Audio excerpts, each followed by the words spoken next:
안녕하세요. 인디게임과 세금에 대한 정보를 알려드리는 유튜버 인택입니다. 소득세 신고하는 영상이 생각보다 인기가 너무 좋아서 소득세 신고 영상을 계속 올리게 되네요. 오늘은 마지막으로 종합소득세 신고 일반 신고를 작성하는 방법을 알아볼 건데, 이 정기 신고를 작성하시면 되고요.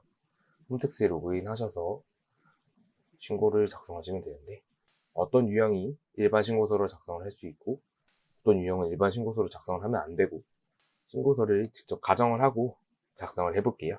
신고를 시작하기 전에 여기 있는 신고 도움 서비스를 클릭하셔서 본인의 신고에 도움이 되는 자료를 열람을 하셔야 돼요.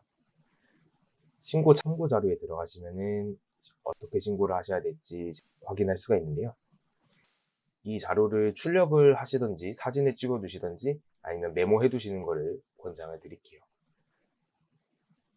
우선 확인해야 될 게, 여기에 보시면은 사업소득의 경우에는 여기 이렇게 나와 있을 거고, 그 밑에 보시면은 다른 소득들도 나와 있어요. 이자, 배당, 그 다음에 근로소득. 근로소득은 연말정산 한 개의 소득만 있으면은 단위소득으로 잡힐 거고, 이중근로를 하셨으면은 복수근로가 있어요. 복수근로면은 이중근로에 해당하기 때문에 합산해서 신고를 해주셔야 되고, 그 다음에 연금소득, 기타소득까지 해당되는 내용이 있으면은 신고를 해주셔야 합니다. 종교인 기타소득은 여기 조그맣게 나와 있고요. 2천만 원 이하인 주택임대 수입금액, 이거는 사업장 현황 신고를 하신 분들의 경우에는 여기 조그맣게 뜨니까 꼭 확인해 주세요. 그리고 조금 더 아래에 내려보시면 신고할 때 참고하는 자료, 이번에는 공제 자료가 나오는데요. 중간인합세액은 11월에서 2월에 이번에 미리 납부하신 분들은 그 금액이 나올 거고, 나중에 중간인합세액을 전액 공제받을 수 있습니다. 그 다음에는 이렇게 공제들이 나와 있고요. 가산세 적용하셔야 되는 분들도 여기 가산세를 확인할 수가 있어요. 가끔씩 여기 가산세가 해당이 되시는 분들은 가산세 작성하실 때 직접 입력해 주시면 되겠습니다. 일반 신고서로 작성을 해야 하는 경우는 다음 두 가지입니다. 무조건 일반 신고서로 작성을 해주셔야 되고요. 유형과 상관없이 사업소득 옆에 본인의 경비율이 기준경비율로 확인이 되시는 분들은 일반 신고서로 작성을 하셔야 합니다. 그리고 소득의 종류가 두 가지 이상인 경우에도 다른 신고서로는 작성할 수가 없고, 일반 신고서에서 소득의 종류를 체크해서 신고서를 작성해 주셔야 하는데요. 예를 들면 프리랜서 사업소득과 근로소득이 있는 경우, 그래서 프리랜서 소득이라고 하는 건 4대 보험 유무를 구별하실 수가 있어요. 4대 보험을 적용을 했으면 근로소득이 해당이 되실 거고, 4대 보험을 적용을 안 했다면은 3.3%대는 프리랜서 사업소득이 될 거예요. 그리고 상가임대와 주택임대가 있으신 경우에는 주택임대만 신고하실 수가 없고, 일반 신고서에서 둘을 따로 체크해서 신고를 해주셔야 하고요. 임대소득하고 근로소득이 있는 경우, 이런 경우에도 마찬가지죠. 소득의 종류가 두 가지 이상인 경우에는 다 일반 신고서로 작성을 해야 합니다. 다른 신고서로 작성할 수 있는 경우는 자신의 유형이 F, G 유형이신 분들은 굳이 일반 신고서를 하지 않고도 단순경비율 추계신고서 이용하셔도 간편하게 신고를 끝내실 수가 있고요. 근로소득만 있으신 분들은 근로소득자 신고서를 작성을 하셔야 되는데, 이건 제가 앞번에 올린 영상에 자세하게 올려드렸으니까 참고하시면 될 것 같아요.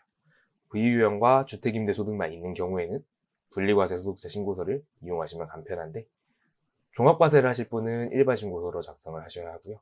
분리과세로 신고하는데 본인이 V유형과 주택임대만 있으신 경우에는 분리과세 소득자 신고서로 작성을 하시면 되겠습니다. 이 역시 앞번에 영상을 올려드렸으니 참고하시면 될 것 같아요. 마지막으로 QR 유형이신 경우에는 종교인 소득에 해당이 되시는 분들인데요. 종교인 소득자 신고서로 작성하시면 되겠습니다. 이제 신고를 위한 가정을 한번 해볼게요. 인태기가 작년에 총 6천만 원의 수입 금액이 있었다고 가정을 하고, 상가 임대 소득이 2천만 원이 있었고, 프리랜서 소득이 2천만 원이 있었고, 프리랜서 소득은 인정 용역을 말하는 거예요. 근로소득이 2천만 원이 있었다고 가정을 할게요. 상가 임대 소득은 단순경비율, 프리랜서 소득은 기준경비율, 그리고 근로소득은 연말정산을 했다고 가정을 하고요. 이렇게 나오는 경우는 거의 없고, 보통은 단순경비율이면 전체가 단순경비율, 기준경비율에 해당이 되면 전체가 기준경비율인데, 한 번에 두 가지 신고 방법을 다 보여드리기 위해서 임의로 단순경비율과 기준경비율로 나눠서 가정을 했으니 실제 신고하실 때는 본인의 경비율에 맞게 하나만 신고를 해주시면 됩니다. 상가임대소득은 착한 임대인 세액공제 요건을 충족했다고 가정을 해볼게요.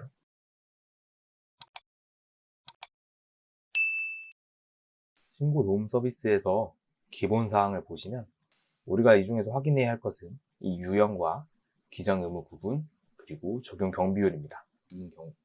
기장 의무는 성실신고 확인 대상부터 간편장부 대상자까지 다양하게 있는데요. 아마 제 영상을 보시고 신고를 하시는 경우에는 대부분 간편장부 대상자일 거예요. 그다음에 추계신고 시 적용 경비율은 크게 두 가지가 있습니다. 단순경비율과 기준경비율이 있어요. 특히 이 기준경비율의 경우에 세금이 많이 나오시게 되는데 왜 그런지 한번 알아보도록 할게요. 아까 장부신고와 추계신고가 있다고 말씀을 드렸죠. 장부신고는 1년 동안 이제 매일매일 수입과 비용을 기록한 경우가 있어야지만 장부를 기록할 수가 있어요. 그래서 수입 금액과 그에 대응하는 경비를 다 적어 놓으신 경우에는 간편장부 신고서로 들어가셔서 작성을 하실 수가 있고요. 이 동영상에서는 간편장부를 작성하시는 방법은 따로 알려드리지 않습니다. 대신에 이제 본인이 간편장부를 써두신 게 있다면은 입력하시기 간편하니까 간편장부 신고서를 입력해서 작성을 해보시면 도움이 될 것 같아요. 한편 장부를 기장하지 않은 경우에는 나라에서 정한 경비율을 그래서 필요 경비를 계산하고 신고를 진행을 할 수가 있는데요. 경비율이 또 단순 경비율과 기준 경비율 제도로 나뉩니다. 단순 경비율이란 수입 금액이 낮다고 정부에서 인정을 해서 따로 아무것도 하지 않아도 세금이 많이 나오지 않는 그런 경비율을 의미하고요. 기준 경비율이라는 건 수입 금액이 일정 금액을 넘어가서 할증이 붙었다고 보시면 돼요. 이제 어느 정도 수입 금액이 발생을 했기 때문에 장부를 기장할 필요가 있고 장부를 기장하지 않을 경우에는 기준 경비율이라는 것에 더해서 주요 경비, 매입 비용, 임차료, 인건비 이 세 가지만 인정을 해주겠다는 것인데요. 프리랜서로 일하시는 분의 경우 이 주요 경비를 인정을 받을 수가 없어요. 왜냐하면 사업자가 있는 경우에만 이 주요 경비를 인정을 받을 수가 있기 때문에 프리랜서이신데 기준 경비율 대상자이시다 하면은 추계로 신고하시면 세금이 많이 나오거든요. 그래서 우선 이 방법에 의해서 계산을 한번 해보시고 또 너무 많다 하시면 이제 1년 동안 경비 지출한 내역이 있잖아요. 그거를 다 뽑아서 가까운 세무사 사무실에 가서 상담을 받으시길 추천드립니다. 상담하시고 나서 기장을 맡기시더라도 대부분의 경우에는 세금에 있어서 기장료보다 더 많은 혜택을 받을 수가 있으니 신고서를 작성을 해봤는데 세금이 너무 많이 나온다 싶으시면 경비 자료를 다 뽑아서 가까운 세무사 사무실로 가시는 걸 추천해 드려요.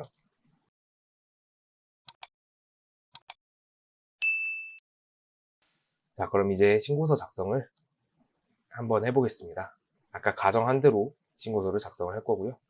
종합소득세 신고에 들어가서 일반 신고서, 정기신고 작성을 눌러주시면 되겠습니다. 먼저 기본사항 입력인데요. 본인의 주민등록번호 옆에 조회 버튼을 눌러주시고 신규 입력하기에 눌러주세요. 나의 소득 종류 찾기라는 팝업이 뜨는데 본인의 소득에 해당하는 거를 체크를 해주시면 되거든요.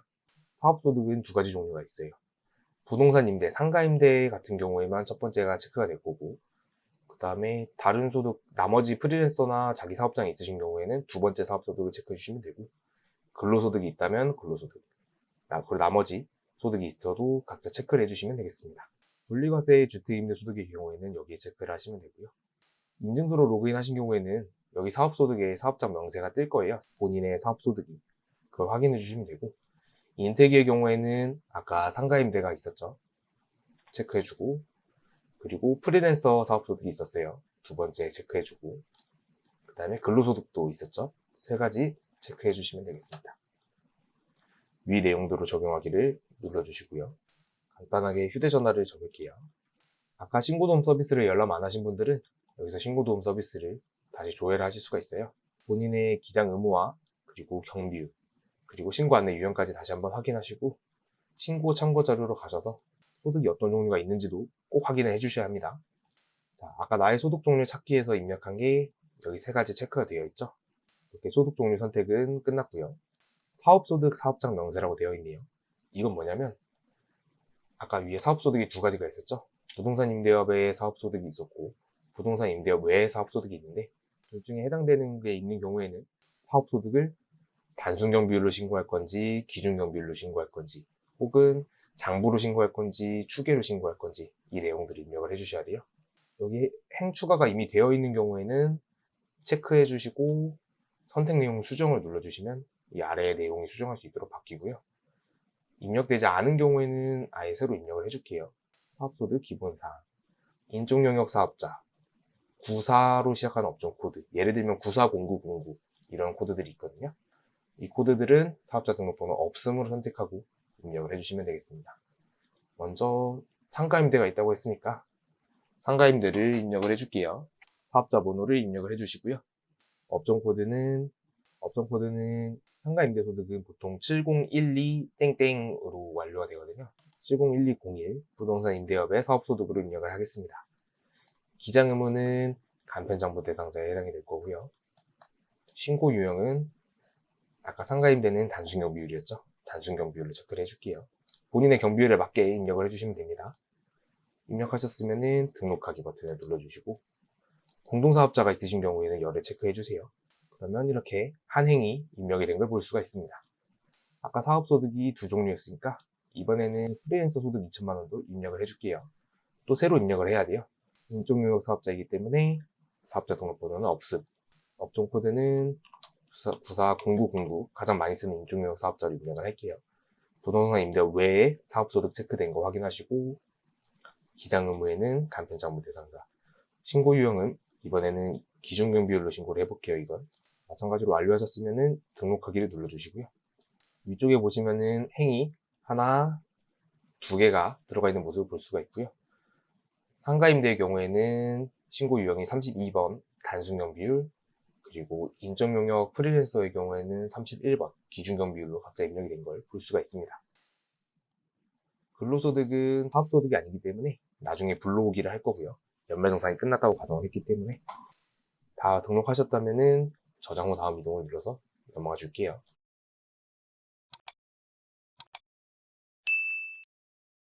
다음은 소득금액을 입력하는 곳입니다. 사업소득을 먼저 입력을 하고 근로소득을 입력을 해줄게요. 사업소득은 단순경비율 그리고 기준경비율이 따로 입력하도록 되어 있어요. 단순경비율은 아까 상가임대에 해당이 됐죠? 701201 코드 단순경비율. 현재 수입금액하고 소득금액이 0원으로 되어 있기 때문에 체크를 눌러주시고 위에 업종별 총수입금액 및 소득금액 계산을 눌러주겠습니다. 문답이 하나 뜨는데요. 본인 소유입니까?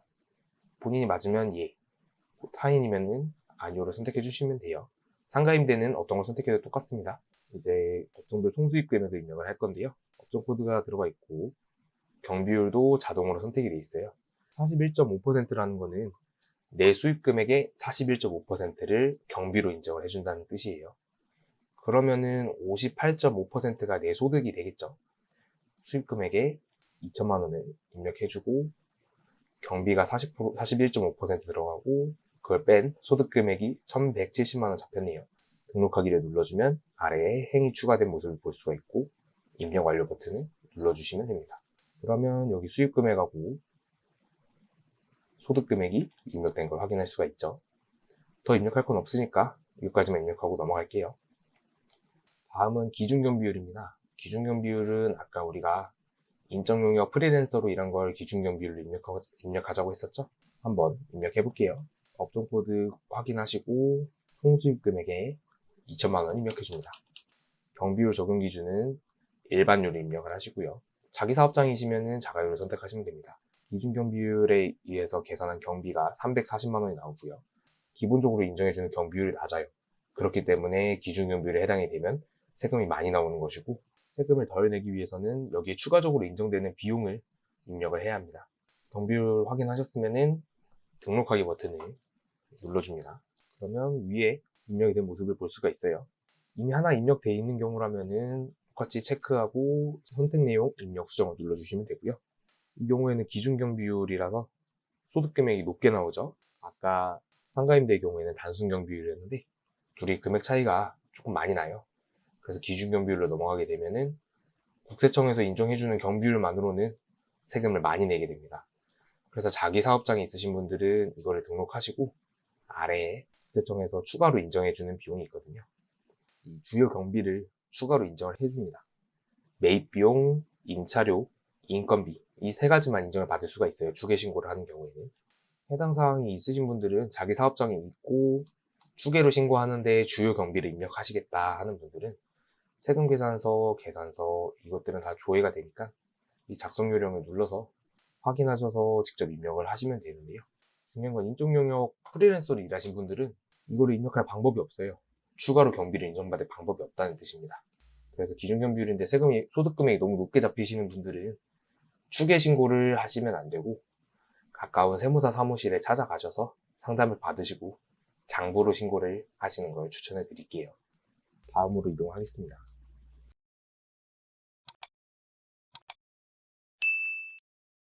다음으로는 사업소득에 대한 원천징수세액을 입력을 할 수가 있어요. 원천징수세액이라는 것은 이제 자기 사업장이 아닌 경우에 프리랜서로 일하신 경우에 회사에서 3.3% 떼가잖아요. 그걸 입력하는 건데 여기 보시면은 우리는 940909 코드가 이게 인적 영역이죠. 여기서 3.3%를 뗐다고 가정을 하고 해당되는 소득에 체크를 해주시고 회사 사업자 등록번호를 입력을 해주시고 원천징수세액은 받은 금액의 3.3%잖아요. 3.3% 중에서 3%는 국세청에 그리고 0.3%는 지방소득세로 냈기 때문에 3%만 입력을 해줄게요. 60만 원이겠죠. 이 60만 원은 내가 먼저 낸 세금이기 때문에 나중에 낼 때, 계산할 때 공제를 받을 수 있게 됩니다. 60만 원이 입력된 걸 확인하시고 다음으로 넘어가시면 돼요. 이제 근로소득, 기타소득, 연금소득 입력하는 곳인데요. 아까 인태기는 근로소득 2천만 원이 있었죠. 연말정산 하신 경우에는 이 불러오기를 눌러서 간편하게 입력을 하시면 되고 인태기는 불러오기 안 되니까 직접 입력을 할게요. 총수입 금액을 입력을 해주시고 원천징수에는 결정세액을 넣어주시면 되는데 연말정산 했을 때 결정세액을 다 돌려받았다고 가정하고 영원으로 등록을 할게요. 등록된 걸 확인해 주시고 다음으로 이동해 주시면 됩니다. 이렇게 소득금액이 끝났고 그 다음으로는 2월 결손금 공제명세서라는 게 뜨는데요. 이거는 작년에 결손금이 있으셨던 분이 아니면은 쿨하게 넘어가 주시면 됩니다.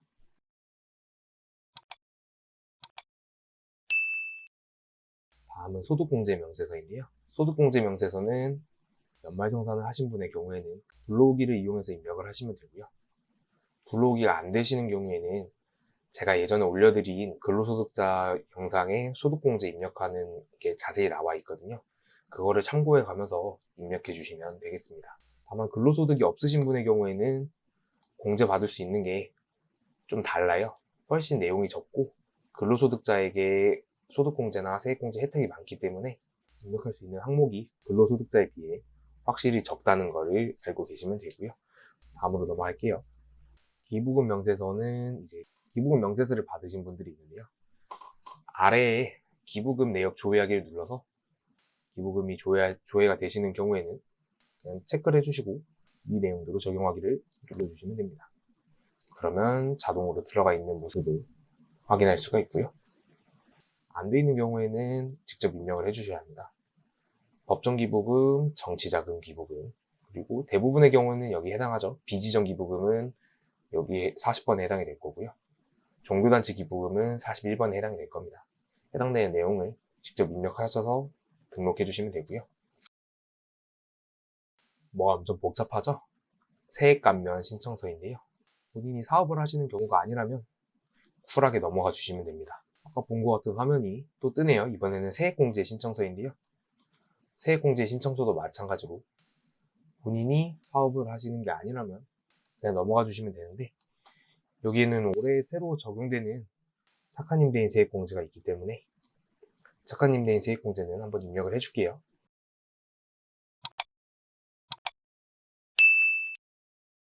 착한 임대인 세액공제라고 광고를 많이 하고 있는데 정확한 명칭은 상가임대료를 인하한 임대사업자의 세액공제 신청서입니다. 코로나19로 인한 특수 상황으로 상가임대료를 인하해 주신 임대사업자분들에게 한해서 인하한 세액의 50%를 감면을 해드리고요. 세액공제에 적용하신 경우에는 납부기한이 8월 31일까지 자동으로 연장되니까 참고하시고 요건을 좀 확인을 해볼게요. 이 요건이 꽤나 까다롭고 올해 처음 시행되는 내용이라서 세무서나 세무사 사무실에 문의하셔도 확답을 주지 않는 경우가 많아요. 꼭 확인하시고 확실하게 해당이 되실 경우에만 입력하시는 걸 추천해 드릴게요. 먼저 임차인이 소상공인이어야 하고 2020년 1월 31일 이전부터 들어와 계셨어야 하고요. 또한 임차인이 유흥주점이나 이제 사채 같은 그런 업종에 해당이 되시는 경우에는 해당이 안 됩니다. 또한 임대인하고 임차인이 특수관계인이 아니어야 하고요. 임차인이 사업자 등록을 했어야 합니다. 이것도 중요해요. 세액공제 배제 대상이 되는 경우에는 임대료를 인하한 후에 다시 인상한 경우에는 나중에 토해내야 하는 경우가 있어요. 임대료를 인상하신 경우에는 적용하시면 안 됩니다. 세액공제를 신청하시는 임대사업자는 다음 첨부 서류를 제출해야 합니다. 임대차 계약서는 당초의 임대차 계약서를 말하는 거고, 인하 합의 서류는 이번 달 한 달 동안 금액을 얼마 인하하기로 했다. 임차인과 임대인이 모두 서명을 한 경우 그 서류를 인정을 해드린다고 알고 있어요. 이 둘을 합쳐서 이전 임대차 계약서에 특약사항으로 몇 월부터 몇 월까지는 코로나 때문에 임차료를 몇만 원 인하한다라고 적어두신 경우에도 인정을 받으실 수 있는 걸로 알고 있고요. 그 다음에는 세금 계산서나 이제 돈 월세 받은 거 인하한 거를 증빙할 수 있는 서류 세금 계산서나 금융증빙을 준비를 해주시면 되겠고요. 이 네 번째가 가장 문제가 돼요. 임차인 소상공인 확인서인데 이 임차인 소상공인 확인서는 임대인분이 받으시는 게 아니고 임차인분이 소상공인진흥공단에 가서 직접 본인이 소상공인 확인서라는 걸 받아오셔야 해요. 근데 이게 아시다시피 임차인분이 소상공인이 해당이 안 되는 경우가 상당히 많고요. 임차인분하고 사이가 틀어지셨거나 아니면 이미 퇴거한 경우에는 이 소상공인 확인서를 받아올 수가 없죠. 이게 나중에 어떻게 될지는 저도 확답을 못 드리겠어요. 이거는 나중에 좀 더 시간이 지나봐야지 알 것 같고, 일단은 이게 확실히 제출이 되신 분들은 신고서를 작성하셔도 됩니다. 이 첨부서류 4가지를 제출하시는 경우에는 신고가 다 끝나고 종합소득세 증빙서류 제출해 가셔서 해당 서류들을 사진을 찍어서 컴퓨터에서 첨부해서 올려주시면 되고요. 부가세는 포함하지 않는다고 적혀 있네요. 한번 입력을 해볼게요. 상가 건물의 소재지를 입력을 해주시고요. 임차인의 사업자 등록번호를 입력해 주시고요. 임차인 요건 충족에는 열을, 세액공제 배제 대상인지를 묻는 것이기 때문에 불, 인하 전 임대 수익 금액은 2,100만 원이었는데 2천만 원으로 인하해줬다고 가정을 해볼게요. 인하한 임대료는 100만 원이고 이를 등록하기를 누르면 아래에 인하한 임대료의 50%인 50만 원을 세액공제 받을 수 있습니다. 입력 완료를 눌러주시고 여기서 끝난 게 아니고 위로 올라가시면 상가 임대료를 인한 임대사업자에 대한 세액공제가 있어요. 여기에 금액을 입력을 해주셔야지만 세액공제가 적용이 됩니다. 다 되셨으면 밑에 내려와서 등록하기를 또 눌러주시고요.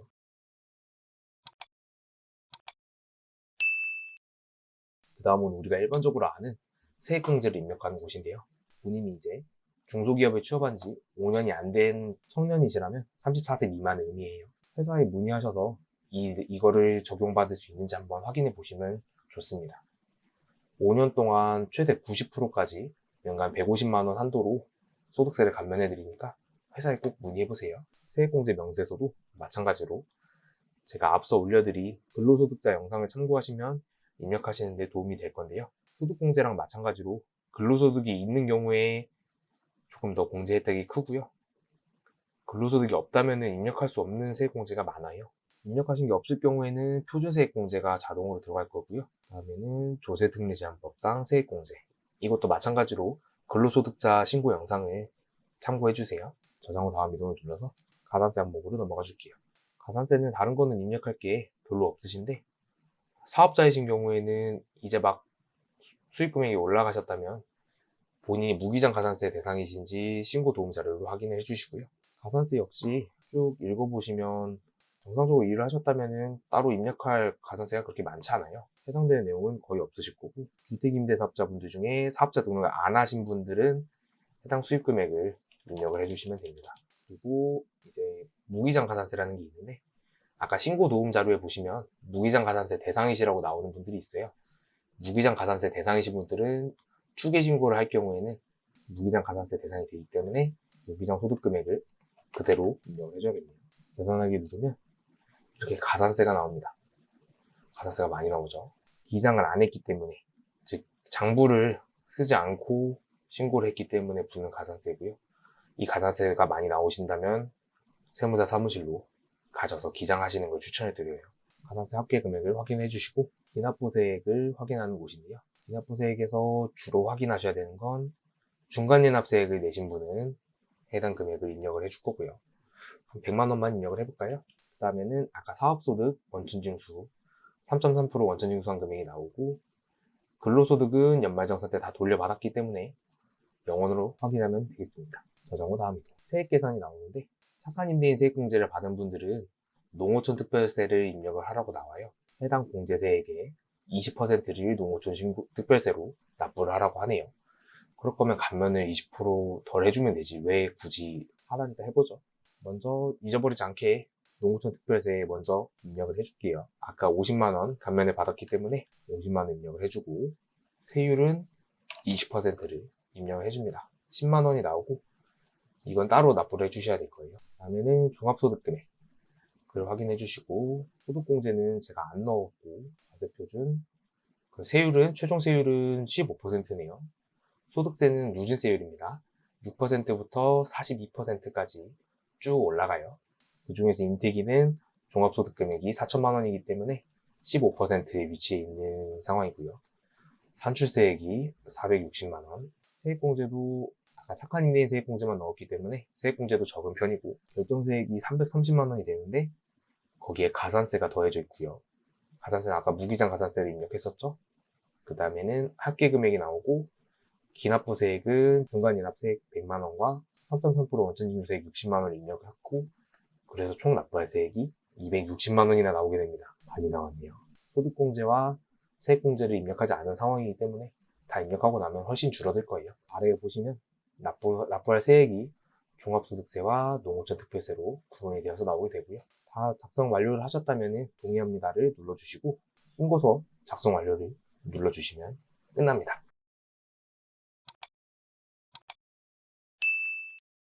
신고를 다 완료하신 다음에는 납부서를 출력하실 수가 있고요. 개인지방소득세를 신고하라는 알림창이 뜨기 때문에 바로 이어서 개인지방소득세도 신고해 주시면 됩니다. 소득세에서 다 입력을 해두신 거에 10%가 자동으로 입력이 되어 있어요. 쭉 내려보고 내용이 맞다면 신고하기 누르고 똑같이 납부서를 뽑으시면 됩니다. 이렇게 근로소득자, 분리과세, 주택임대에 이어서 마지막으로 일반신고서까지 작성을 다 해보았습니다.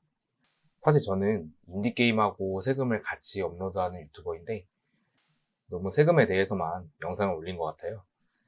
주변 분들 중에 소득세 신고로 힘들어하시는 분들이 많아서 도움이 되고자 하는 마음으로 올려보았는데, 제가 전문가도 아니고 설명도 잘하는 편이 아니지만 그래도 많은 분들께 도움이 되셨으면 좋겠습니다. 도움이 되신다면 주변에 함께 소득세 신고하시는 분들에게도 이 영상 같이 추천해 주시고요. 앞으로도 게임과 세금 영상 많이 올릴 테니까 구독과 좋아요 부탁드릴게요. 지금까지 인디게임과 세금 유튜버 인택이었습니다. 감사합니다.